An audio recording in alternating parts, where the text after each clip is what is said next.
There we go. I almost forgot. I didn't record yet, so I'm recording now. So again, this is the main page with the posting and the viewing of upcoming. In classwork, you can create assignments, quizzes, questions, upload materials, and you can reuse posts. So when you create an assignment, it goes out to the students. You can say which students you want it to go to also. You can add materials, create materials right on there. You can say all students. We only have nobody in the class, so that's why I can't drop it down. You can put your grade in here, you know, how many points it is, and you can actually do the scores from here. And as soon as you are finished doing all of your stuffs, right, you hit assign and it'll send it out there. Again, you can assign it, you can schedule it. So if this is an assignment for tomorrow, if it's an assignment for, you know, someday down the road, you can schedule it and then it'll show up then. Or you can save it as a draft if it's something you're working on. So Patrick, Patrick, this is Emily. Yeah. Would you like some of us to join the class so you can see what it looks like with students, or so that we as teachers can see what the students see? We can. Let's go back to Up to stream. you, just an offer. Yeah, no. Let me, boom. So there you go. So there's the code. If you guys want to go to, is it classroom.google.com? And if you join a class, that would be the code. So I'll leave it there and let's do that. Give it a minute or two. If you don't want to join, that's fine too. But that's a good point, Emily.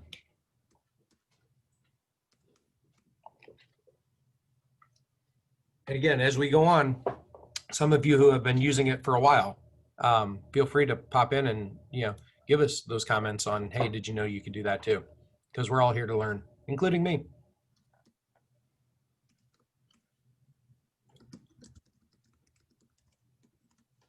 Oh, Patrick, can you copy and paste and put that in the chat box? Just did. Let me try. Copy and Emily already did. And Oh. Patrick, if you want the link so that people can just press Click the it. link to join, do copy invite link and put that in the chat. Then they just click the link and they're in. was that here? Mm-hmm. There you go. See, you guys are awesome. There we go. Nice. Thank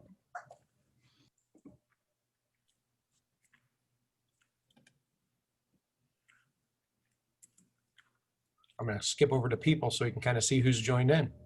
There we go. I've invited Bryce Test, but it's one that I didn't get it finalized in time. So that's actually a test user that I use for this stuff. Cool.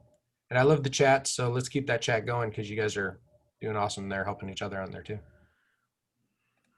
So what are, since we got some of you guys here and some of you guys have used it, what are some of the ways you have pushed the codes out to your students to join your classes? Link. The link like this? Yes. Okay. Just through the Zoom chat? Yeah, I think that seemed to be the most efficient. Okay, I put it on Infinite Campus, the link. nice. Oh, And so they good. click on it in there and then it takes them. I put it on Infinite Campus. Some kids got it from there. Other kids got it from when I put it in the Zoom chat box, the link. Okay. Kind of getting it from a couple of different directions. All right, super. So it looks like we got a lot of people joining in. Right now, there's only one teacher, me. So let's go back to classwork. Let's create one of those assignments, just so you kind of see how it looks. So we're in here. Got it. So there's rubric we can add to. Let's go test assignment. Okay, and I want to add. And I'm just going to add a file that I have somewhere. I can do it from OneDrive. I can upload it, you know, my drive. However, I'm just going to upload it, and I'm going to browse. I don't know what I have where, to be honest with you. So let's see if I can find something that's easy. I don't know. Let's just throw that in there. There you go. Now here's where you say what can be done. Students can view the file only. So I'm protecting it. I don't want anybody to mess with it. I mean, it's PDF, so you can't really mess with it anyway. But you can say they can edit it, or you can also say make a copy for each student. This is the one you would use if it's going to be the assignment that they need to turn back in. So like a doc or something like that. Because what it'll do is it'll save a copy to their drive, with their name in it, kind of individualized it. So that way when they upload it back in and submit it, that it is already differentiated for that student, if that makes sense. So that way they're not messing with the main one, which you don't want them to. You want them to edit it, but you don't want them to all edit the same file. You want them to each have their own, so you can grade them. So a couple different options you can have there. And again, this is a PDF. So now that we have multiple students, I can say who gets this assignment. So I can actually individualize it because Tim and Steven, you guys are advanced. I'm going to put you guys in a different lesson just because, this is, for the general ed, and you guys are kind of differentiated for higher level stuff. Make you feel good today on a Friday. So then I can assign it that, or if I just want to assign it to one student, I go, here you go. You're the most gifted in here. This one you can work on predictive text. There you go. Or something you just need to share with them. There you go. So let me assign it to everybody just so we see. Okay. Again, 100 points. This is where if you're going to do standards based, put it on a 4-point scale. The due date, you can schedule where you want it to be due. Okay. And I'm going to say, there you go. I can do a time if I want to. Topic is nice because you can organize things by topics, especially like unit 1, right? That would be my topic. And then I can organize all the homework that is done with this unit 1 together later on. It's like tagging assignments and tagging things of that sort, and checking plagiarism. And then I assign it. Boom. So now, if you guys look, you should have it available. And here it is for me. And whenever there's a ... you can always, press that and see what it is. So there's an edit, there's a delete, but there's also a copy of the link to this. So again, if I'm using Infinite Campus and I just want to point them to this assignment, I can copy the link to this assignment, and those students that are in the class will come straight to this. Okay.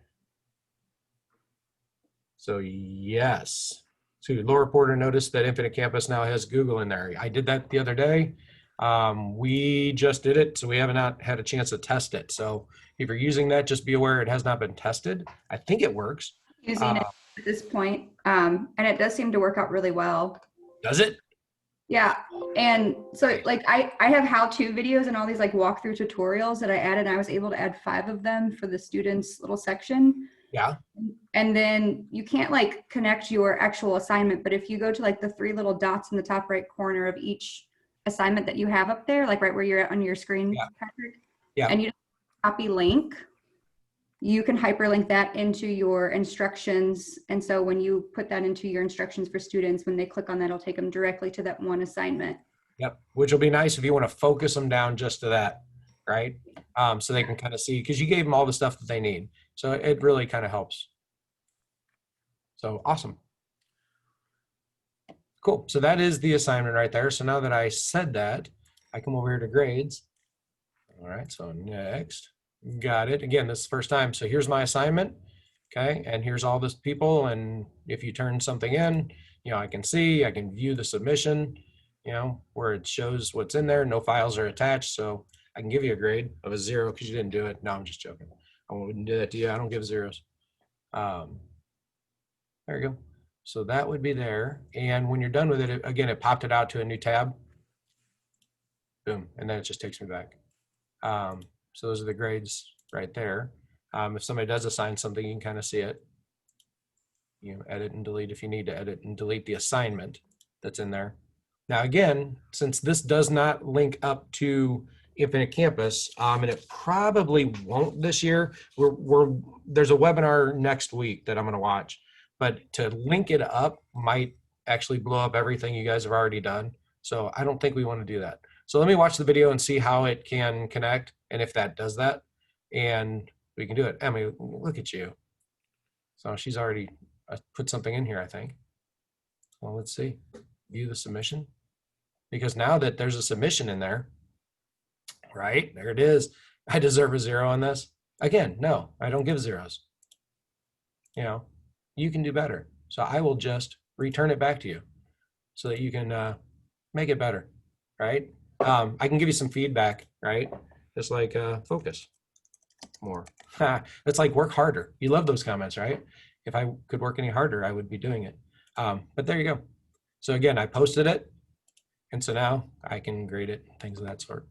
So since she did that, I also saw the viewer submission return was grayed out on the others. So if I come here, so return is grayed out because it hasn't been submitted.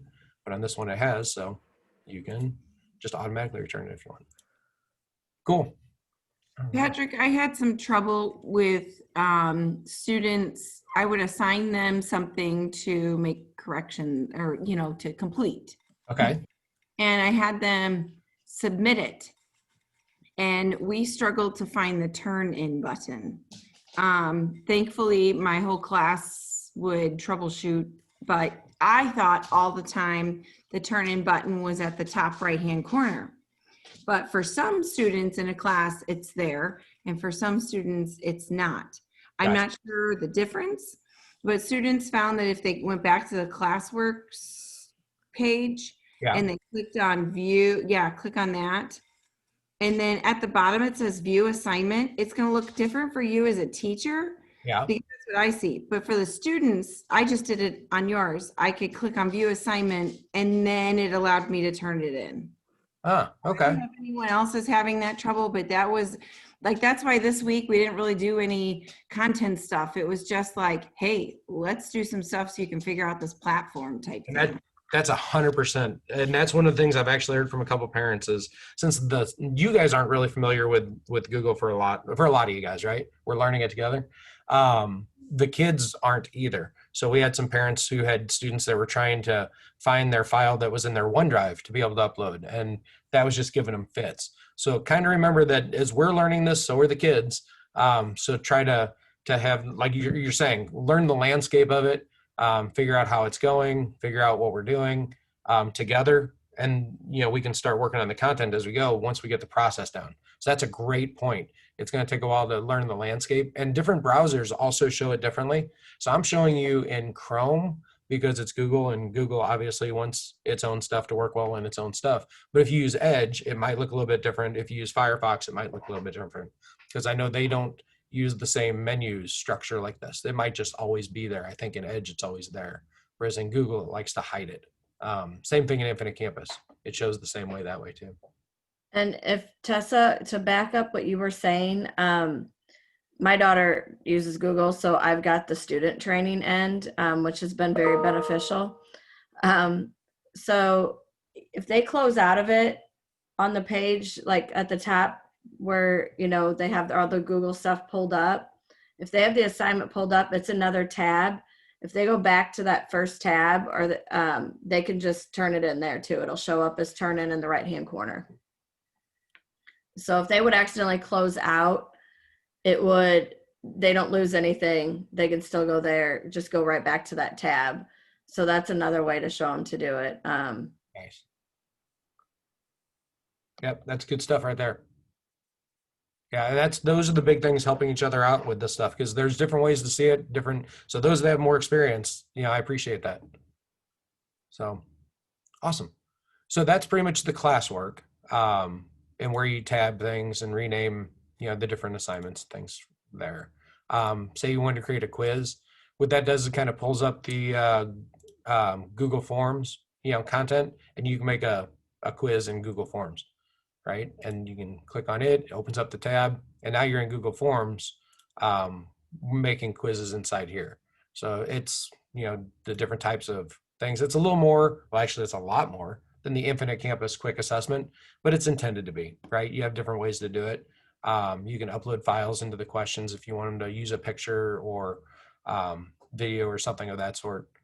Make different checkbox, multiple choice, a little more content that you can have. So close that out. And that's really just Google Forms, which I think a lot of people are familiar with just because it is a high quality, way to get feedback.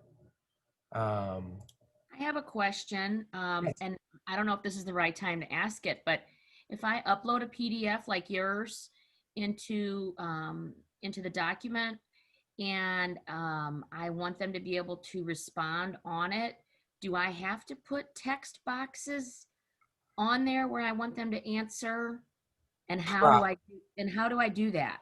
Gotcha. So probably I would think you would, if it's a PDF, because PDFs are, it's print document format, which means it's the same as giving them a piece of paper. So you can't really, unless you have a tool to write on it, like a pencil or whatever, it's not able to be edited per se. So when you upload that PDF, you would probably proactively make those text boxes on there. And what you would do on that is it's in the comments section of a PDF. So when you open it up in Adobe Reader, you go to comments and you can add text boxes in there to where you can add comments. And then if you don't add anything in there and save it, those then become blank openings for them. Does that sound? So I do it in the PDF editor before I put it into the Google. Yes. Yeah. So you would open up your own PDF, go to comments, add whatever text boxes you want for them to be able to edit in there. And then you would save it as a different name. So that way it doesn't mess up your original. And then what you do is upload that. And then when you upload it, you would say each student gets their own individual one. Okay, so how will it grade it in the Google? Like, how do I know that they're getting the right, like, if I know there's a specific answer for each thing and I want it to grade it automatically when they submit it in here, how does that work? Yeah, Am I getting too deep here? But this is the stuff I need to know. Yeah, it wouldn't grade it automatically. You'd actually have to go to view submission and then you'd see what they attached. In this case, no files were attached, but they returned it. But if they attached it, you'd click on the file and then you'd see what they did. So then you're still having to grade it by hand and then come over here and put it in. Does that make sense? It's not going to do it automatically for you though. So, and I see a lot of comments over here about using Google Slides. You can do Google Slides with text boxes also. That's kind of the way, that's like the main way to do it, is a lot of people will have assignments and they'll make them in like a Google slide and then have the kids just make their own text boxes over it. So yeah, that's like probably the main way people do with PDFs is they'll put the PDF in a slide and have the kids edit it in there. That's probably the easiest way. Yeah, so good comments there. So yeah, so hopefully that helped on that one. Let's see, people. So we go back to people. So now we see everybody. Oh, we got a couple more people in the class now. So you can highlight everybody. You have actions that you can do. You can remove people. You can mute everybody, or you can email everybody, or just certain people. Now just remember, our email still goes through Outlook. So when you do email, they'll still get it there the same way they have been getting it right now. So that would be just something to pay attention to. If you need to remove students for some reason, they dropped your class, you would just, click whichever student it is and then, delete them. And then if you need to mute them because they're being, a 7th grader, then you mute them. Again, you have the ... so you can just email an individual student. Okay. Adding students, things of that sort here. All righty. Let's see. So we've done stream, we've done classwork, people, grades. Let's go back to stream and yes, that's what we're going to look at. So here again, that was the settings. We're going to look at the settings like we had talked about earlier, where you can rename it if you need to, add a description, section, room, subject, and then general. You have your invite codes, and there's the invite link also, and the code. Stream, we changed that to only teachers can post. But again, you can have students can only comment and not post. So you can say something, they can say something back, or students can post and comment. You have the control over that. Classwork on the streams, condensed notifications. You can have it show all the attachments that are in there, or just hide it altogether if you don't want to clutter up your stream. And show deleted items. So there you go. That's just a slider you can do if you want. I wouldn't. If it's deleted, you deleted it for a reason. Okay. You have the meet. You can create a link where you can meet inside there also. The same as you do for Zoom. You can just do it inside of here. It's just more ad hoc. You just generate the link and here you go. And you can make it visible to students if you generate it. And then grading, calculating. Okay. There's total points weighted by category. Again, most of this is still going to go back to Infinite Campus Gradebook. So you're using this maybe as a collection point for some of the assignments. And then you take them, grade them, and then go over to Infinite Campus Gradebook and just put them in there. because you kind of don't want them in two places. You can, but if it's an empty campus, it's a little more communicable to parents. All right. It doesn't allow us right now. Can you link the email function for students? Not that I know of. So like, Stephen, ask your question a little more clear for me, because I'm not sure what. Yeah, it's that where you had that function where it would allow you to email students from the teacher. Okay. If you actually try to do it, it's not going to let you because it's not linked through a Gmail account. Is there a way that that can be done? So yeah, if you click on me and email student. No, so I guess it doesn't. Yeah, no, because it all goes through our Outlook and uses the single sign-on through Microsoft. So I thought that it's emailed the students, but I guess it doesn't. So that would be, I wonder why it doesn't do that. Okay, that's what I was hoping, is that we No. could use that. Yeah, function. just because it goes through the Outlook still for the email. Okay. Maybe someday. I'm not going to say no, but it wouldn't do it right now because that would throw everything up in the air, and we don't want to do that right in the middle of all this, if that makes sense. So it might come down the road. Is that helpful? Yeah, thank you. Okay, cool. Yeah, so it won't do that. I thought it did do that though. Okay. So that's pretty much Classroom that I am familiar with. I'm sure there's a lot more that it can do, again, in your classwork and in your stream, especially in the stream. The thing that I like is that you're able to, when you share something with the class, you can actually add the documents. So you can put it just right there for them to see right up front. So I can add it from the Google Drive, from YouTube, and it's very kind of in right there for them, very student friendly, if you will. And there's the assignment that I have due Tuesday. Now it shows up here also. All right, so I'm going to, if we don't have any other questions about this, I can jump over to YouTube. Suggestion real quick about like your classwork tab, if that's okay. Yeah, please.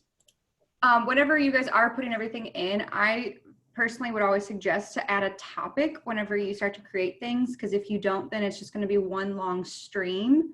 So you can add, as many different topics, but I'll just break up the whole classwork tab so they can go and find specific things about resources or worksheets or how-to videos or whatever it may be. But that way you can direct them a little bit more than just having to scroll through everything, because you can't, one thing with Google is like you can't really hide it. Once you have it, you can only delete it off there. So after some time, it's going to get slightly cluttered, but if you at least have your topics, it can keep things a little bit more organized. Yep, great point. Yeah, it's just like tagging, like with Twitter and stuff like that. It helps you be able to focus down on what you're kind of looking for. So I threw Unit 1 as a topic just because if students are looking for something from Unit 1, I kind of know with my kids, when they're looking back for a quiz or something, over Unit 1, boom, you hit that, you're going to see everything that's Unit 1. So yeah, great point. It's a nice organizational tool. Cool. Anybody else on Classroom?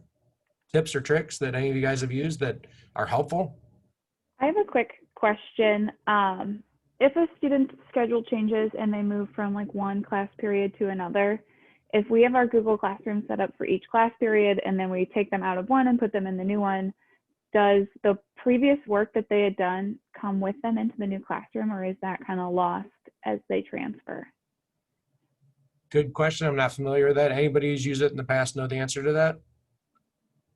My initial thought is that it doesn't, but I'm not positive just because it's a different class. I don't know. I have used it before in the past, but I don't know if it actually moves with them. But Patrick, do they have like individual drives for the students? So like would their work be saved to their drive? Yes. Yeah. Oh, students have Google Drive and all that also. Yes. So maybe they can save all work. of in Google It Drive. would still be there. It just wouldn't be like connected to a specific assignment or something. Oh, there you go. Yeah. Yeah. From what I, just doing like some research, the class drive folder, from what I read, is that is like a personal folder within the classroom. So whatever teachers put in that class drive folder is only visible to teachers, but whatever students put in that folder is only visible to them. So it's as if they have like a folder for each class that we can't necessarily see in, and Correct. they don't see what we put in there. It's So- kind of like its own little drive for this class. But I think what they were saying is that if the students kind of individualize it, it would be in their Google Drive also. Yeah, Maybe- you could access it from your Google Drive also. Yeah, and that would, the students could, so if they moved courses like sections, Hmm. even though their documents and stuff don't go with them for the teacher to see in the next section, the students will at least have it in their own drive that they could reference if they need to, I guess. That's a good point. Yeah. Yeah. I would just take like, before we delete them and put them in, we'd be like, please put all your stuff in your folder. I don't Yeah, know. just make sure it's all in there. Yeah, great point. Especially when people start coming back, and especially second semester, you're going to kind of see maybe some changes with that too. So yeah, good point. Anybody else have any good stuff for us? Hey, Patrick. Yeah. Did we have the ability yet to record through Google Meet? I checked on that and it said that it has to be enabled through your tech department or something. Do you know anything about that? I'm writing that down now. So Google Meet ability to record. Correct. Okay, so I will have to look into the admin section to see where that is. Some of this stuff they dig down so deep in there, and it's just one little checkbox. So let me look into if it can do that and how it can do that. Thank you. Cool, and that was Rick, right? Yes, thank you. Okay, I'll follow up with you once I'll dig down in that, hopefully this afternoon or Monday. Okay. Yeah, that's a good point. I don't know where it would go or whatever if you save it. So I'll have to look into that. Cool. All righty, well, from here, let me jump over to YouTube real quick, because we saw that we can, like in the stream, one of the things, like I said, I kind of love is the ability to add like YouTube videos in here. And that's kind of a cool feature. And we've talked about recording ourselves for quick lessons to where you are asynchronous, not at the same time as students.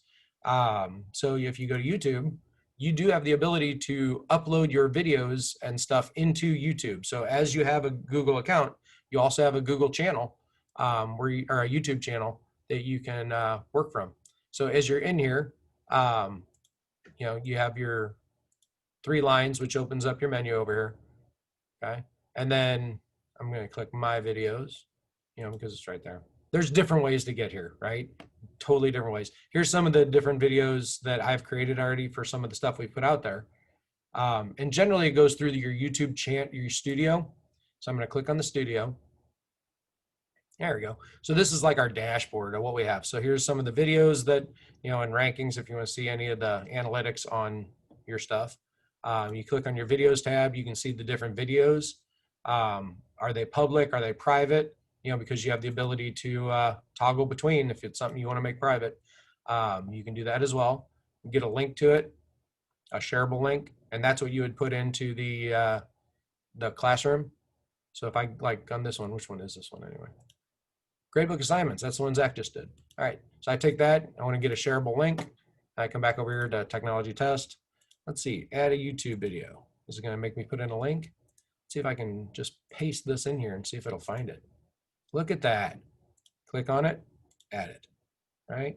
And there we go. All students, technology. Not sure why it's not letting me post, but there's the video in case. Good afternoon, Valley Park teachers. Good job, Zach. All right, so let's go back. Anybody know why it's not letting me post? Maybe I have to put text. Yeah, I have to put text. Yeah, you have to type something in there first. There you go. And then I post it. Cool, and there it is. And then when the students come to stream, they can click on that, watch this, boom, there you go.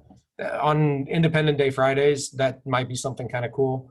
Say, hey kids, here's something, like last night was the last, Emily's here. Last night was the last day of the Republican convention. Here, watch this, summary clip today, and we'll talk about it on Monday. Here, watch it over the weekend. Just something you can kind of proactively do. Send out to them. It's not making them off the hook for Friday, but it's not giving them anything that's going to make their heads explode either.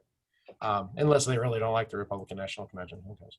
Patrick, is the YouTube also, can we put that under the classwork tab, or is it only in the stream? Stream is where you can post it just to post it. So this is like a discussion board postings, but if you want to make it a classwork assignment, let's create an assignment. And inside here, I can add a YouTube video as a posting for that, right? So in here, then I can do it same way. So now this is the materials for the video, for the instructions. And then maybe I want to add like a, or not, just have them submit like a Word document or something that gives a summary, like a 1-paragraph summary of what they saw here, you know, something like that. But this could be the materials. So yes, you can post it in a couple different places. Is that kind of what you're asking? Yes, Cool. thank you. Ooh, good. I got a right answer. I feel good. All right. Playlists, kind of like with your MP3 player, you can have playlists and they show up on your YouTube channel if you're into that. The analytics, if you want to see it, what people commented or how they do it. Monetization, we're all looking for that extra income. Here you go. Subtitles, if you want to put subtitles on them. You have the ability to do live streams, but I'm going to tell you, you probably need an encoder to do that. I used to do that for the board meetings. It's not fun, but you can do it, right? Up in the top is create. This is where I usually go to create the videos. You can upload videos or go live. So I just go to upload videos, and here's where you just drag that video file into here, or select a file and go to, you know, what you're looking for. You know, so find your video file. I don't know if I have any in here. There you go. So that's one. I think it's already in there though. That you can then just click on upload, and then it encodes it. You go through and tell it whether you want it to be private or public. You can rename it at that point. It encodes it, takes a couple minutes, but it'll give you the code right away in case you want to share it. It's nice. So if you use like your computer recorder, so if I just use, you know, the camera on my Surface and record myself doing something or walking around with something, or have a webcam that I'm using to show different things, and I'm just recording it straight to the computer, I can find that in the camera roll of the pictures folder, and then come up here to create, and then just upload that. I select it, I come over here to, again, and I'm not sure if you're able to see the pop-ups that pop up. I go to pictures folder, you know, camera roll, and then just choose one of them, and it will send it in there, and then it'll start encoding it. So YouTube's great. We all know how, wow, huge it is. I mean, how many years and hundreds of years it would take to watch all the YouTube videos. But when you want to put it out there and even make it shareable, if you're working with the team, maybe each of you share the load and some of you do certain topics. I'm thinking more for like elementary, you know, you guys maybe break it up, and some people do more of the math stuff and you share it, and some people do more of the language arts stuff and share it, and science and share it. You can share your lessons this way so that we guys are all kind of on the same page and you focus on one thing. So again, trying to share the weight, if you will. So what's Laura say? Add videos that are in your Google Drive. Yep, it's easy. So if you screen record, yep, Screencastify, go straight to your Google Drive, and then you just boom right up in there. And if I remember right, Screencastify is editable also, so you can get in there and tweak it a little bit if you know, don't like it a little bit. So yeah, so it looks like Laura's pretty good with this stuff. That's all. We're gonna go to her. I might. Anybody else have any YouTube comments using it? Well, I don't know, opportunities. Yeah, you guys are pretty comfortable with YouTube probably, or not, and just not going to use it. So, but if you do, just let me know. We can try it. Like I said, I've got a lot of stuff that I've been trying to put up here to help out, and yeah, it's just a nice, easy way. I know we can share from our OneDrives and stuff, or Google Drives, but this way it kind of makes it public for a lot more people. Cool. Well, we're getting close to end of time because we were going to go till about 8:45 today. Anybody have any input or comments? I know we only went over 2 of the Google resources at this point. And I know that there's a lot of people out here that are pretty, ooh, let me let Brian back in, pretty good with this stuff. So I think we're kind of seeing who our leaders are around here that we can kind of ask. So, yeah. So anything else before we close out? All right, guess not. All right, hearing none, I am going to stop the recording.